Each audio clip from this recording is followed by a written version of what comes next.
Actually. I bet it is.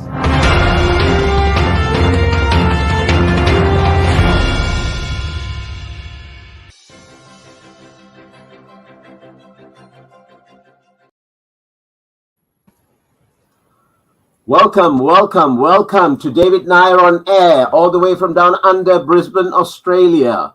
I understand we commenced the broadcast of this event through to India, Australia, South Africa, UAE, US, Canada, UK, Europe, Malaysia, and Singapore.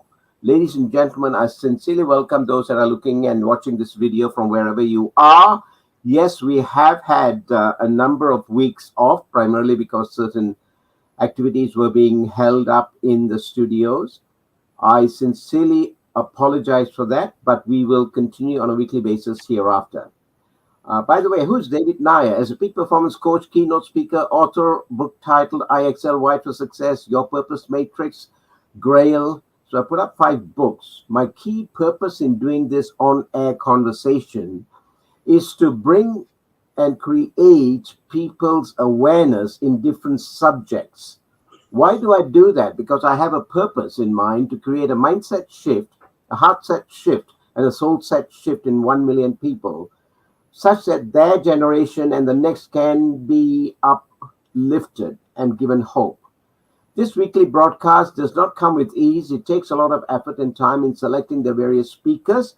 Today, we have none other than a very, very reputable doctor all the way from Brisbane, Australia, qualified from UK. His name is Dr. Andy Lee.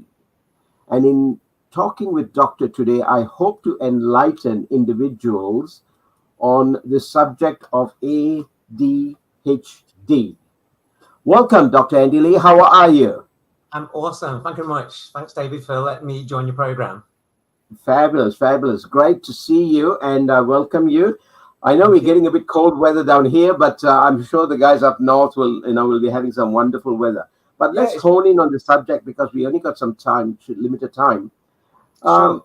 Why don't I kickstart with your story, a little bit of your journey from A to B, and how you came into this subject of ADHD, and what did it mean to you from then?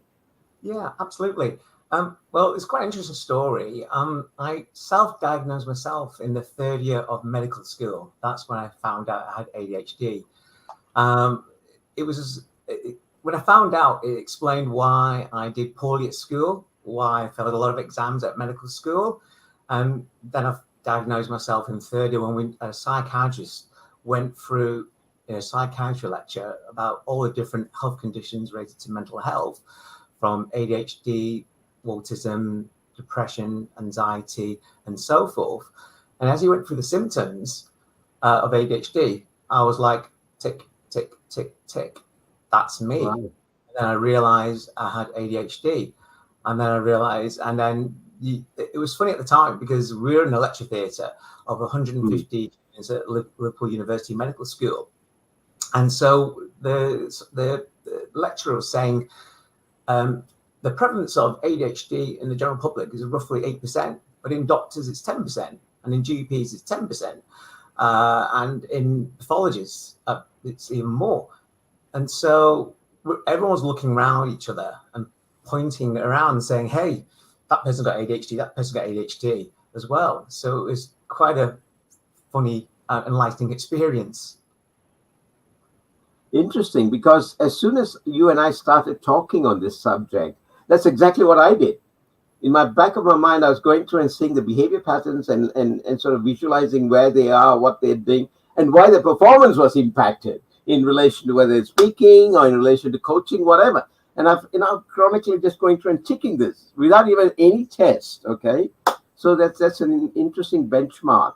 And there's nothing wrong with ADHD. It's only that as long as you're aware of it, you can then move forward and try to combat any subsequent issues, challenges that come out of it.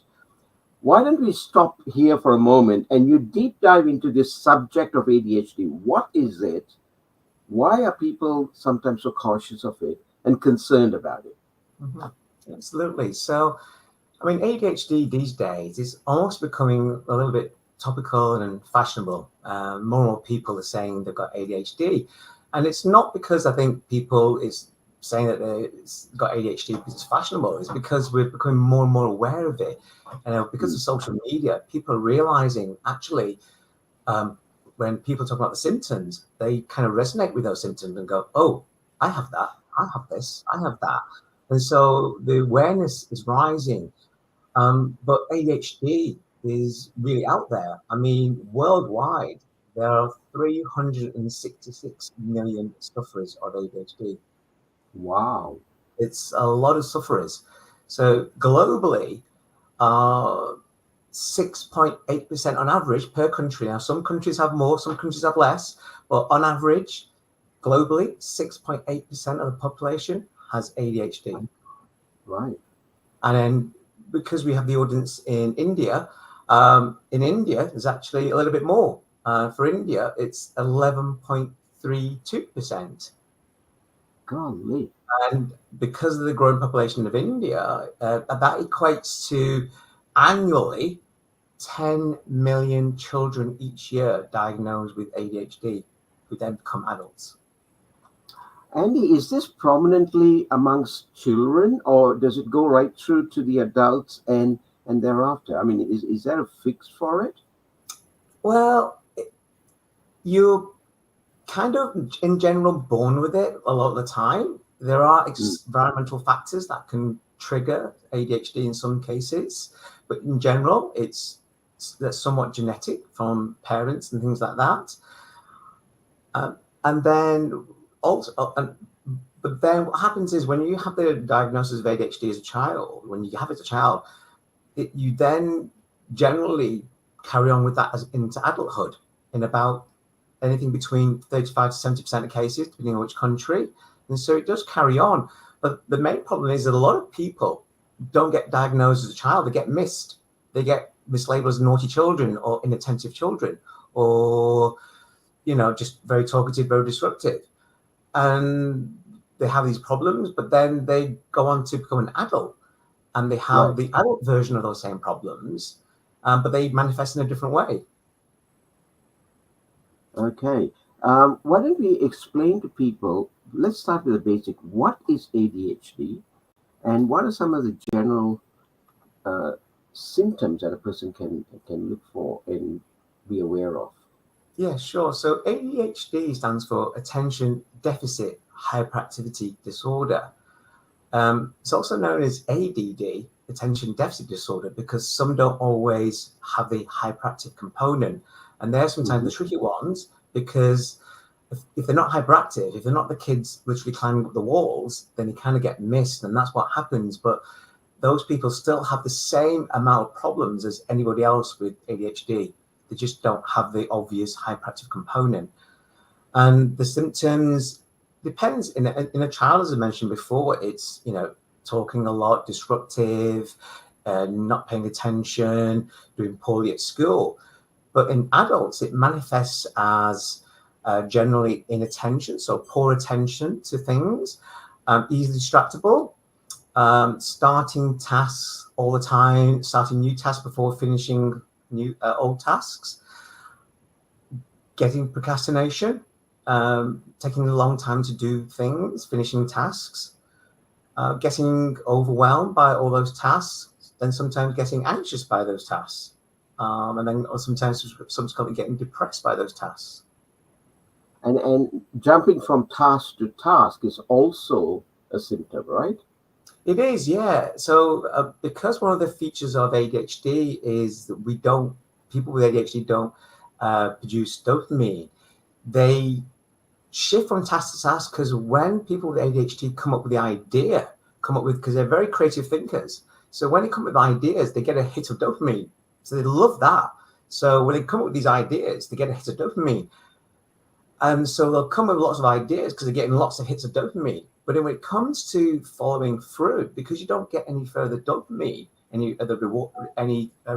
reward in the reward center, then they don't actually follow through the tasks. So this is why they have so many great ideas. They start so many tasks, but never actually finish the task.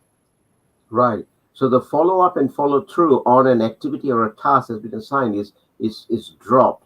And Yes. obviously when that happens continuously, a person that's not aware, or a supervisor or an employer that's not aware of it, would automatically put it to poor performance, and in a lot of cases, dismiss the person. The other thing is not even give them improvements or scale ups in their salaries, whatever it is, when it comes to annual reviews. Now, how is this awareness being pushed through to the community out there that people are Um, suffering from ADHD, and this is a issue that we need to look at? yeah, I think, social media, good or bad, has really enlightened and highlighted these issues to a lot of people. So a lot of people have come forward. In my GP surgery, I'm seeing patients who are saying, I've been told, I think I've got ADHD. Someone's told me because someone seems to be on social media, or they've recognized some of the symptoms and signs of ADHD, or they've seen something themselves that resonates with ADHD. So I think the advent of social media has really highlighted it. And so we've seen a lot more people coming through in general practice. Right, right. And this idea of trying to get awareness, do you think there should be some form of, now that you've written a book also, do you think there should be some form of structured awareness campaign out there? Because this is a never-ending cycle. And why I say that is, a person who might be excellent in performance, but because of this little handicap that person might have, he or she doesn't know how to express that. Whereas if a third person puts this out there with the symptoms, hey guys, look out for this, and help the person in the following way, would that help? Um, yeah, I think it's awareness. I think the key thing is awareness. The biggest problem with this is people just go through life. So people just they basically struggle because they just think it's their personality. They just think, oh, Yeah, that's just me. I'm quirky. Yeah, I'm forgetful. I'm late. I'm always late for my appointments. Yes, I don't finish things. Yes, I've got organized piles of chaos. They just think it's them. That's the thing. It's the real lack of recognition. And even when you sometimes tell them about the symptoms, they still don't recognize it themselves. They don't even see it. They just think it's their quirky personality. They don't actually see it. It's only when you, like, for example, as a doctor, when I get to speak to some of my patients and I start to again accumulate a list of all their symptoms and all the things that they're doing, and then I pick up, oh, I think they're sending out so many signals. They're exhibiting features which are very suggestive of ADHD, but it's actually very hard, which is why so many people get misdiagnosed, and people go to psychologists and other specialists, and it's not apparent to them because they present in different ways. So they present with anxiety, they present with depression, and not necessarily, no one presents and say, hey, I've got ADHD. It's usually they present with the consequences of their problem, not the mm, actual symptoms. right, right. Now, you mentioned, and you touched on one character trait, that's not being punctual. Now, this Mm, is one thing that I've been harping on with a lot of my on platform type discussions and masterminds that I conduct, numerous of them per week, something like 15 to 20. Now, what I do is I make sure there's a 10-minute gap and get people to come in. But different countries have got this slightly different. Some countries are extremely punctual. The guys mm. attend it in time. Some cases they come ahead of time. Whereas there's one country, and my heart bleeds. I'm actually crucifying these guys when they come in late. Now, tell me, how can I fix this problem? I'm one of the guys that's suffering on the other end. And I'm Okay. approaching them and saying, hey, guys, why can't you come early? Why can't you come 5 minutes? So it's a habit of ADHD. It's what it's saying to me. Yeah, I mean, there's no quick fix. Essentially, it's about solving the whole issue of the ADHD and its problems. So, by first of all, if you tackle the organizational element, so Yeah. in terms of like, not being overwhelmed, because I think that's a problem when people are so busy and overwhelmed. That's when they easily uh, suffer, become forgetful, and then rushing and doing too many things, and then they rush everything, and so everything is done last minute. And so it's that inherent problem where, firstly, they are just overwhelmed because they've taken on too many things. They're doing too many things in the first place. And then, which is the first thing. But then with the actual appointments, a lot of ADHD sufferers have what's called known as time blindness. They simply do not have a concept of time. So they'll be doing something, and before they know it, they think it's going to take them 5 or 10 minutes. Half an hour's gone, or an hour. And this is a problem. And before they know it, then that's why they're always late for appointments. It also causes issues because they're always rushing to places. And so people with ADHD are more likely to get speeding tickets because they're always speeding on the road as well. Right. So, right. And so practical suggestions would be the obvious thing, is to be set reminders and things like that. And sequence reminders where you go, okay, half an hour before a meeting, 15 minutes before a meeting, 5 minutes of meeting, and that sequence of reminders then helps to keep you grounded. Because then if you are distracted, because people will still, even with a half an hour reminder, they're so busy in that half an hour, then they forget that they actually got a live, podcast to do. Because they're so distracted. And they lost it. And they lost it. Yes, correct. It's escaped their mind. And that's why. So this, yeah. And if you're, as I've spoken before, if you're dealing with business people, like entrepreneurs, if you get 100 entrepreneurs, they're more likely to have ADHD. So it's statistically an entrepreneur in a room of 100 entrepreneurs, 29% will have ADHD. So I think God, 1/3 of it. Yes. So the people you deal with, one in 3 is going to have ADHD. As you were discussing some of the situational cases there, in my mind straight away I knew. I've got an MC sometimes who does that, and I've got some players who come to meetings late. And you say having this timely reminders. Now it's suddenly triggered to me because I run a lot of webinars too, commercial webinars, which is on Facebook campaigns and all of that type of thing. And they send reminders on that day of the webinar. There are reminders floating out, first and foremost 6 hours before, and then 4 hours before, and then 2 hours before, and then by the hour every 15 minutes. And then they send WhatsApp messages. Now I understand why that many messages are going out.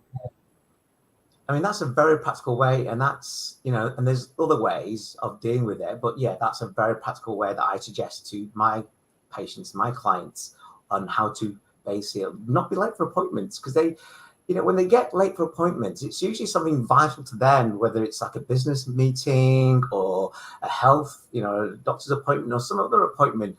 And then the people with ADHD, because they do this frequently, they really beat themselves up about it a lot as well. So they really kind of suffer and beat themselves up about it as well. So it has other knock-on effects to them personally and as well as professionally.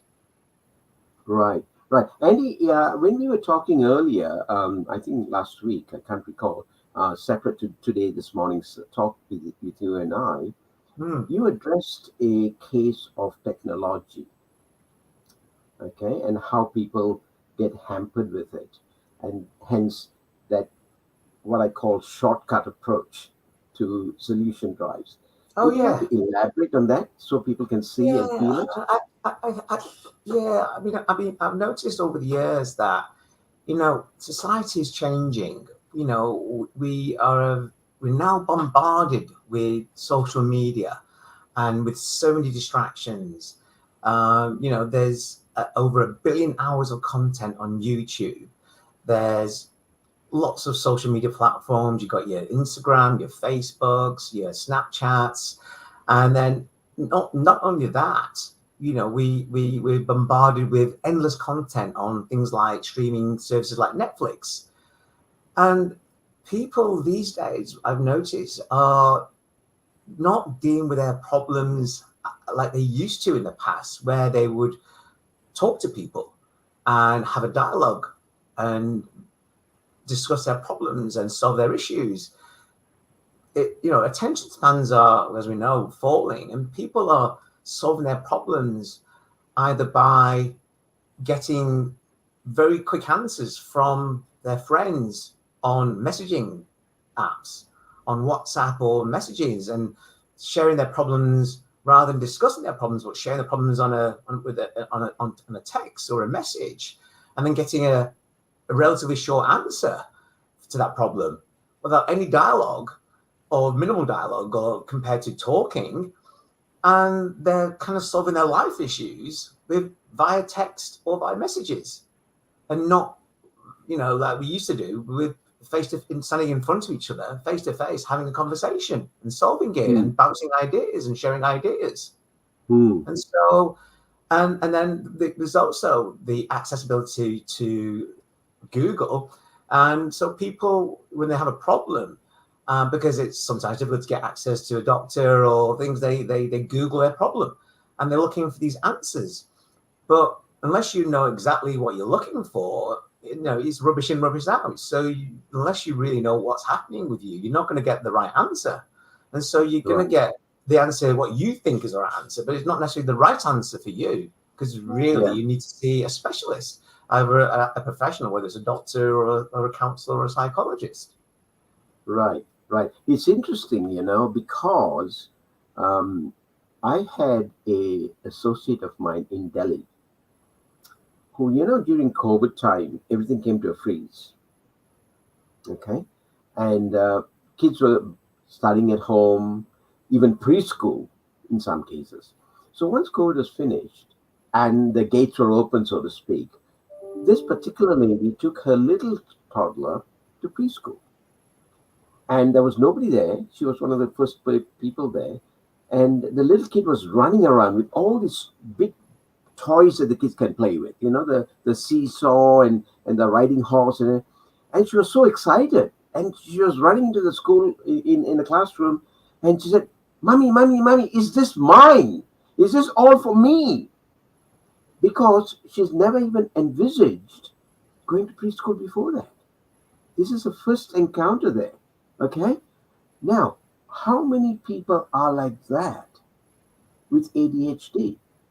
Because they're not aware of the situation and they're left high and dry. And then when they confronted it in relation to performance or in relation to how they observe things, they just lost it. And this child then turns around and mommy had to pamper her and say, it's yours. It's got to be left here. Don't cry. We got to go home. But tomorrow when you come back, it'll be here. That explanation had to go in. Now I'm saying, what can we do? I'm constantly harping on this. What can we do to scale up that awareness? Yeah, I think, just to take you on that point, just use the statistics for Australia, where I am, but it will equally apply to any country around the world. So, as I said before, the average prevalence, which percentage of people that have ADHD globally, is 6.8%. In Australia, the percentage that is treated and on medication based on 6.8% is just a tenth. So not everyone needs medication, but what it means is, let's say, I don't know, you could say 2/10 don't need medication, perhaps. Then you're talking about probably 6 or 7/10 of that is undiagnosed. Now, with ADHD, like all conditions, any mental health conditions, people are on a spectrum. So, it's not a yes and no. There's people go from one end to another end, and it's just an in between. But for clinically diagnosed ADHD, that's, that DSM classification for ADHD, then in Australia, globally, 6.8%, but only a tenth are managed. So that's referring to your point. Yes, at the moment, one in 10 of that 6.8% is actually on medication, which means there's a whole cohort of people who are unaware of this diagnosis. And to answer your question, yes, raising awareness. So I think, social media has a role to play. Professionals have a role to play. Health campaigns have a role to play. And I think, it's incumbent on also businesses, because businesses don't realize that, on average, 6.8% of their employees are not functioning very well because they have this affliction, but they don't realize it. So, maybe as a HR thing, there's something where employers will help with finding that. If they find that as let's say, for example, if you find an employee who's perhaps not performing as well as he should be, rather than chastising them, saying, why aren't you doing so? Why are you not performing? Why are you not doing this, that, and the other? Maybe we should consider, maybe they have something which is affecting their ability to perform, and consider maybe ADHD as a diagnosis. Very true. Going back to the COVID time, I want to illustrate another example here. COVID time, there's a company in Bangalore which does a lot of the gaming programs for Harry Potter. And they have something like 300, 400 employees. And they're all in the age bracket from about 18, 19, 20 to about late 20s to early 30s. Okay. Now, pre-COVID, they would go to work and they would all the luxuries. You know, they provide basically a gym facility, they provide cafeteria and all of that type of thing. So whenever the guy or girl wants to get a break away from what they're coding, thinking, and all that, they just get up at the desk and they go and do that. And in so doing, they get to that situation, and thereafter they come back and they continue with the work. Watch this. When they're at home, there's no cafeteria to go to, apart from the kitchen, and there is no billiard tables to go to. So their performance was scaling down. And I had a call from the CEO saying, what can we do? So I brought in some programs, which was very effective, and it scaled them up.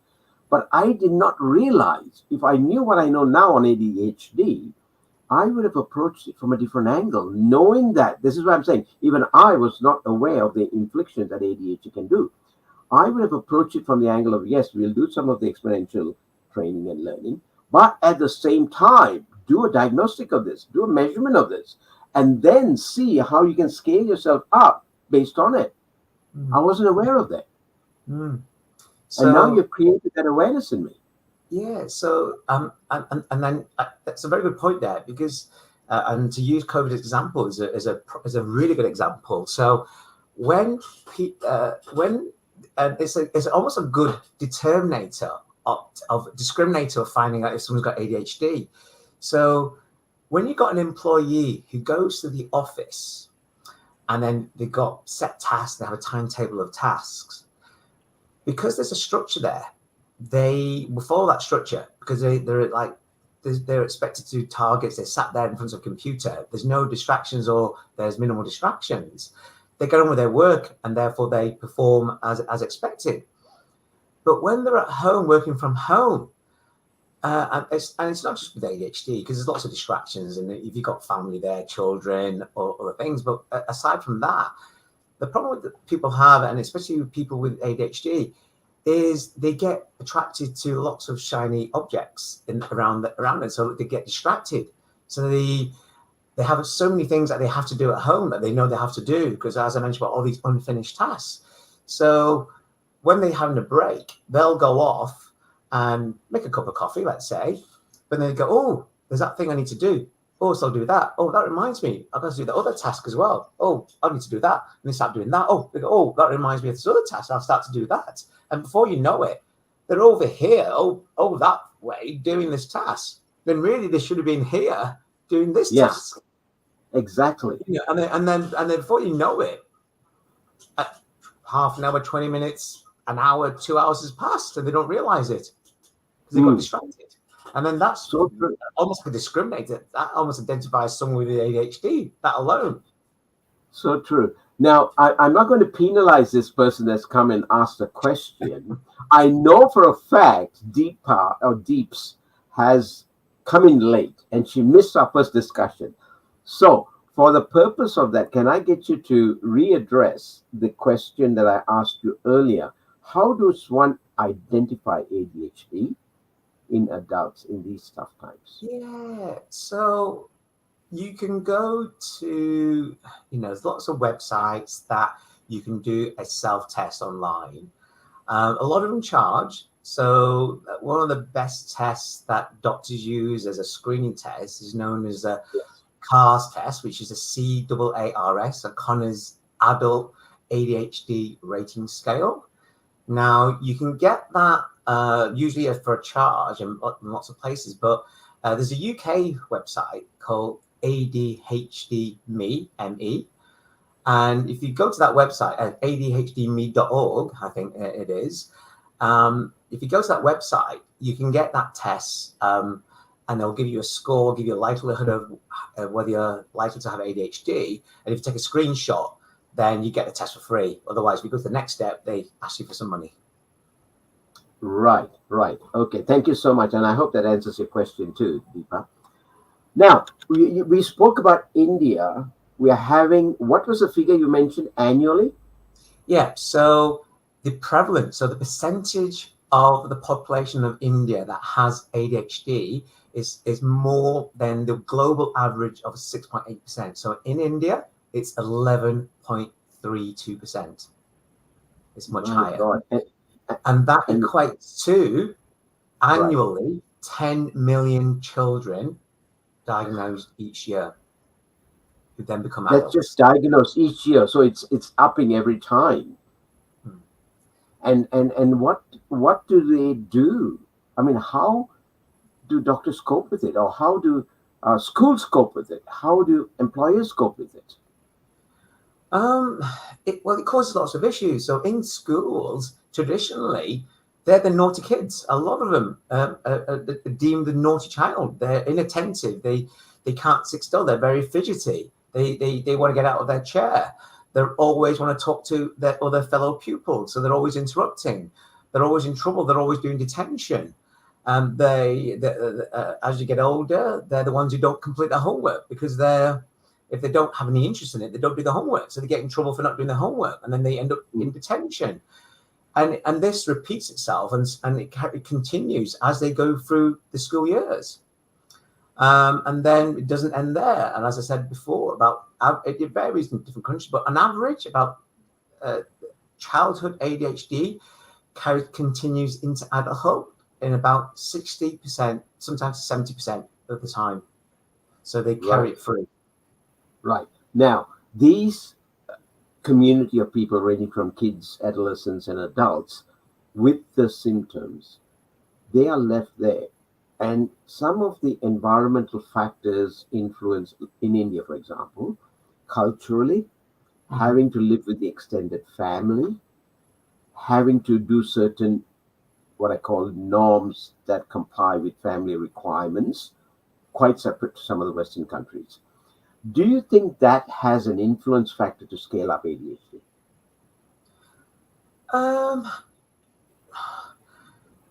Not really. I think, it's ADHD, there's a large genetic component. So it is passed down quite a lot of times genetically. So if a parent has it, there's a good chance their child would have it. And so if communities are living together, like extended families in the Indian population, then you're going to see cohorts of people exhibiting very similar behaviors. Now, because they're exhibiting similar behaviors, it almost becomes acceptable. It almost becomes like a family trait. And so they recognize it as a problem because everyone in that family does that because it's genetic.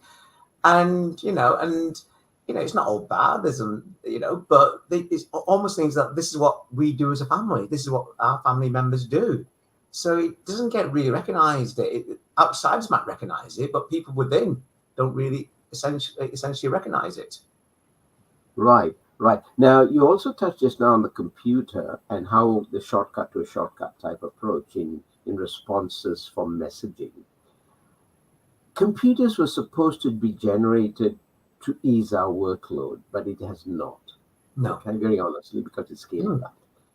Now, with that in mind, and with people suffering from ADHD, how do you think their attention span is going to be when they have to move from one to the other constantly, and their throughput of work, whatever they're doing on the screen for an employer, is there for them to actually have some measurement to say, I've done so much of productivity?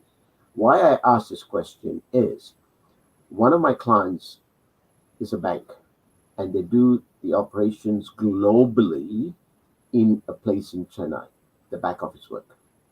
Now, each time a check is deposited, for example, in Brisbane, it's scanned, it's sent over there, and they do the processing from there. So by the early morning when they come back, they're all time zoned. So in the early morning when they get into the office here, it's all up there on the screen of the account.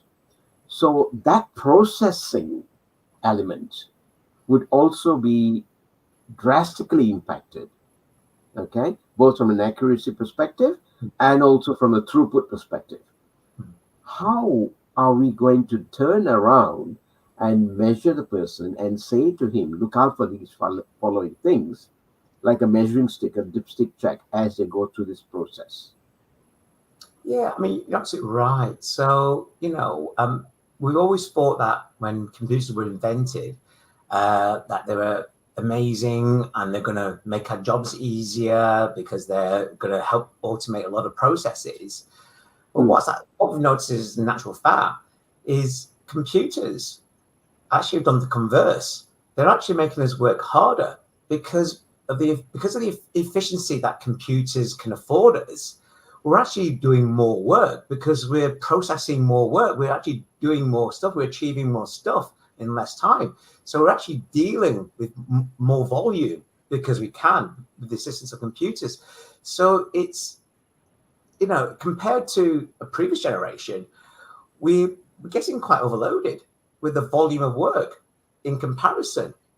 And so with that in mind, if you've got an affliction where you already have issues processing and you easily get overloaded and you overcommit yourself and you're overburdened, then that's when it creates anxiety where you are, with the work process on top of your other issues, it's causing a problem. And so you start to then have performance issues. And then if you then start to fall behind, that situation then aggravates itself. It's like a self-fulfilling problem then. And so it can lead to big problems. And it does lead to people with ADHD, disciplinary issues and other problems. So just as an example, if you have ADHD, or if you were in the criminal justice system, you are 10 times more likely to have ADHD if you're in the criminal justice system. So it causes those kind of problems as well. My God, that's startling. Now, I also want to go back. Just now, we spoke about touched on the subject of shortcut to a shortcut, that process of messaging and all of that. Now, I'm an advocate of this neuroplasticity, the stretching of your brain, and in so doing, it actually does not coil back to its original shape. Now, with this shortcut, when we talk about messaging and one word or one phrase or two phrases, that's only the messaging. But in the other areas, because of this mentality, the mindset, a quick response, a quick hi, as opposed to sitting and conversing, how do you think the coming generation, as they get into it, how would their neuroplasticity be framed to do the functioning of the neuroplasticity? Number one, because you need to stretch it for it to function effectively. And if it's not stretched regularly, it goes stale. Number two, how do you get your amygdala to come out of that, and the person now come out of being in that state or victim state to start using the traction that's required here from the frontal cortex? So in doing this, he or she then, guess what, is able to rid of that ADHD, so to speak, because they're putting action into the task. So we need to make this functional, and we need to make the neuroplasticity functional. But if we are working in an environment of shortcut, how can we get over it? Yeah, so you're absolutely right.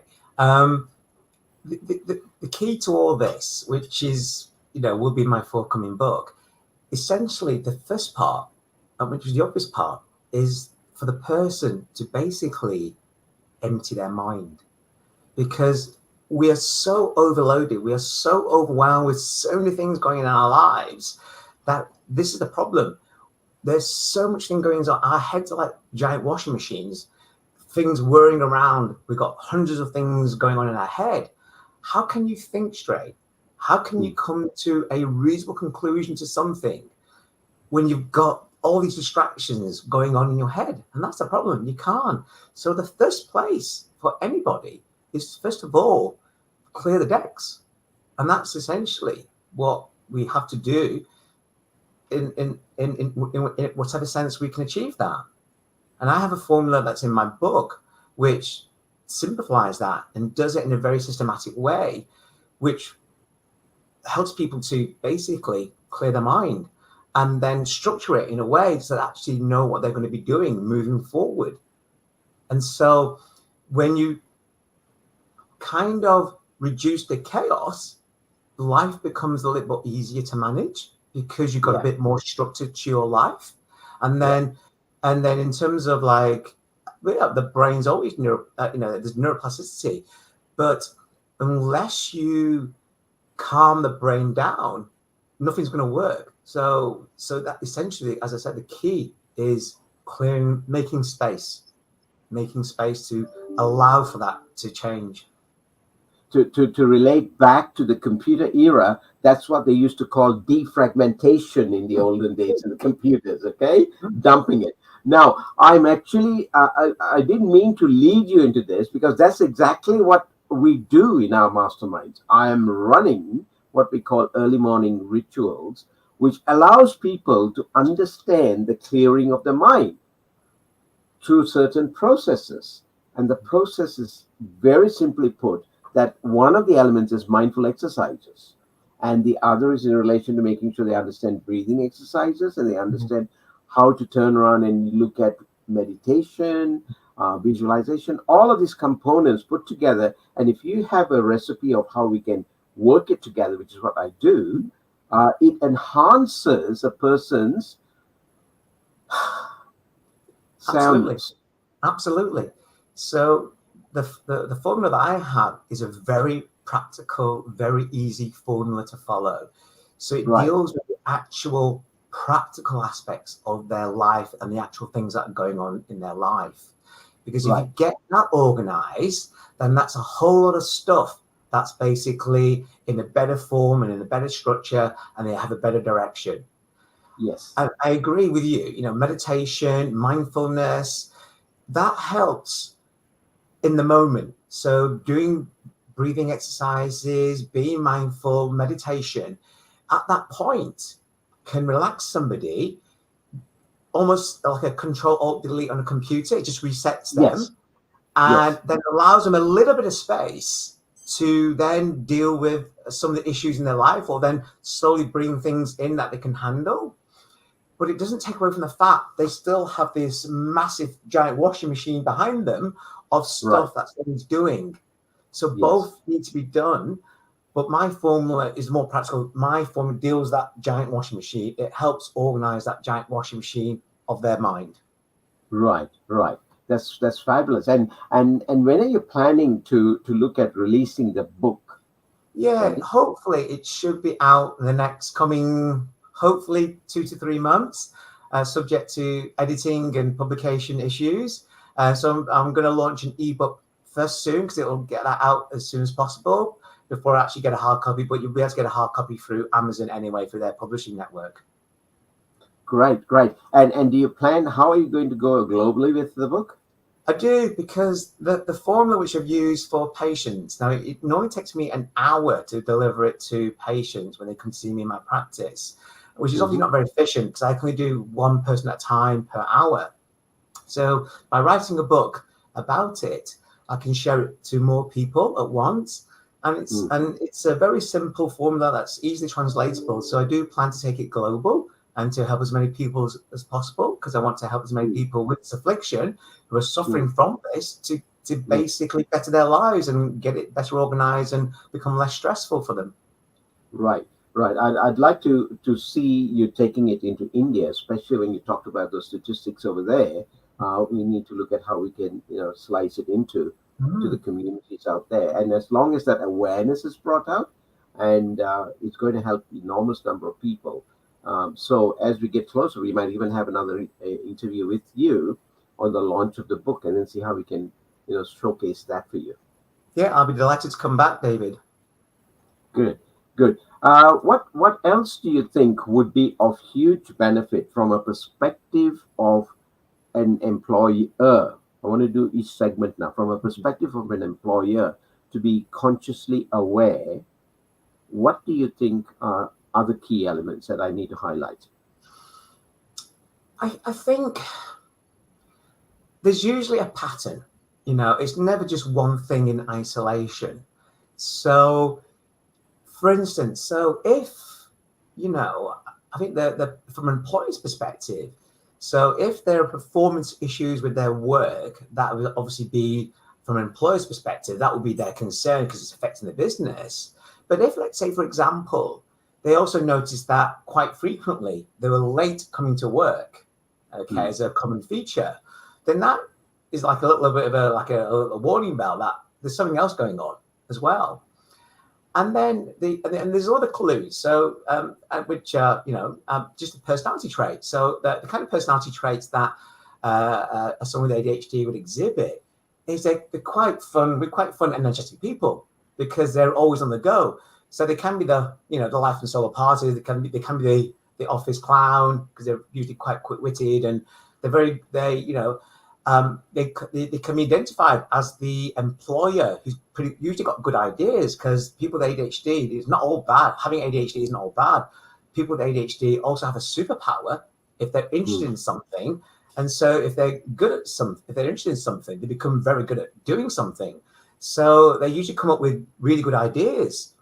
So it's not all bad. And that's why sometimes employers might be forgiving of them because they come up with the good ideas for them.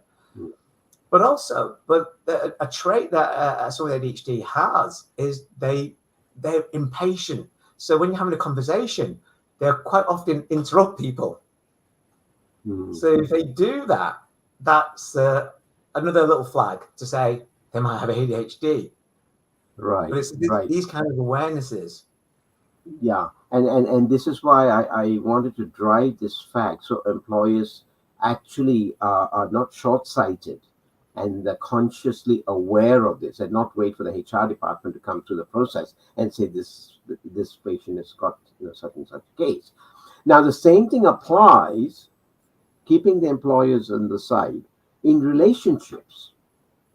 So in a husband-wife relationship, child-mother relationship, child-father relationship, especially in India with that extended families, community living, the ADHD might be aware to some, but not to all. Hence, they are intolerant of certain behavior patterns, certain outbursts. How can that awareness be curtailed or approached and advised? I mean, that's a difficult one. It's a tricky question because it's not a problem until it becomes a problem, and that's it. And then sometimes it gets to a problem where there's a breakdown in the relationship. Couples are going to couples counseling or separating, and they don't, I have to say from my experience, they don't recognize it until it becomes a really big problem. And it lands in the realm of couples therapists and counselors and psychologists. It tends to land in their feet because it's causing problems. They don't realize it. So I think the reality is, from my experience, people don't recognize it. I think going back to what I said before about social media, raising it in raising the symptoms in social media, people being aware of the traits that happen. I think by doing that, publicizing that, and then if people are noticing that, oh God, they're ticking a few boxes, then it might point in the direction that, oh, maybe there is an issue. Maybe I need to look at possibility of a diagnosis of ADHD. Right. Now, on the same approach, some of the behavior patterns that people utilize as excuses, and what do I mean by behavior patterns? Their short-temperedness, they're not prepared to work towards what they have put out as a goal. Mm. Can we identify that as a byproduct of this, or is it just no? That's not anything to do with it. Yeah, those things are very subtle and very hard to pick up. You know, when as a doctor, if I ask about it, I'll get the responses, and I get patients nodding their head. Oh, it's like I know them. They feel like I've been a spy in there, and as a fly on the wall, and I know everything about them, and I go through the traits. But you know, they are impatient. You know, but it doesn't always show. So they get easily frustrated, but you don't see that. So they just become impatient. They don't like people who are slow because they can perform very quickly. They get very frustrated with people who perform slowly, but you never can pick that up unless you ask them. You know, and they get frustrated very easily by people who are slow, but unless you ask them, they won't tell you. So it's not easy as an employer from that perspective to identify. To be honest, if you're not, it's like even for doctors, if you're not thinking about it, you won't see it. Right. So you have to be thinking about it. And then people like myself who have the affliction, I can see it much easier because I can identify it in the patients that I see in front of me.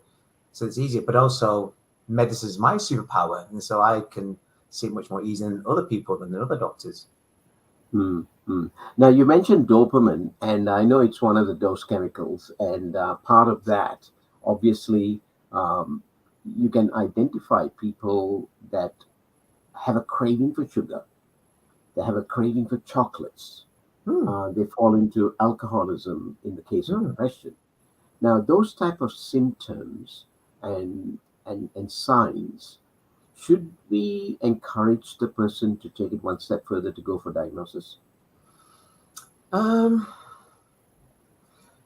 It's a very good question, David, but it's not a simple answer, because eating disorders have cravings for sugar, cravings for chocolate, binge eating is prevalent in lots of mental health conditions, not just ADHD. Okay. So, you know, if people have eating disorders, if people have anxiety, they binge eat. If people have depression, they binge eat. If you have ADHD, you can binge eat. So it's not exclusive for ADHD. So it's not a tool that we use as a diagnostic tool to identify people. So it's a very poor discriminator to find people with ADHD. But it does. But then some people binge eat for other reasons as well. So it's not even for mental health reasons. You know, so it's not a good test, I say. Okay, I understand that. And just alerting, because some people would say dopamine, suddenly the light bulb comes up for, these symptoms. Can I use? Yeah, I think, if they have those traits, like the cravings, like they crave sugar, they when they eat, they overeat, along with all the other symptoms that I mentioned about, the overburden, starting new tasks before finishing old tasks, being overwhelmed, having a bit anxious, analysis paralysis, procrastination, a little bit of depression. The more things that you tally together, the more that come together, then the more likelihood they have an issue. But in isolation, no one thing says that one person has ADHD.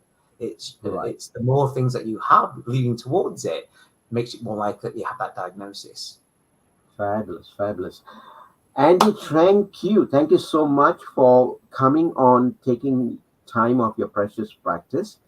But before we leave, I would like you to give a sum up message for the audience so they can actually leave with a bit of comfort from listening to what we've said to them and not feel depressed from it. Please help me. Yeah, look, ADHD is a very common problem. So if during this radio podcast, the TV podcast, that you found some of the symptoms resonate with you, then I think, go to an online test, just see if you got it. Because I think one of the best things about any diagnosis is awareness. If you know you got something, then, and because people think that when they do things, not suboptimally, and they mess up, we beat ourselves up about it really badly.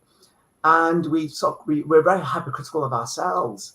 But if you actually realize that the reason why you do certain things is your personality trait, because you have ADHD, it's not you, it's your ADHD trait, then you actually will forgive yourself for the kind of things that you've done, either recently or in the past.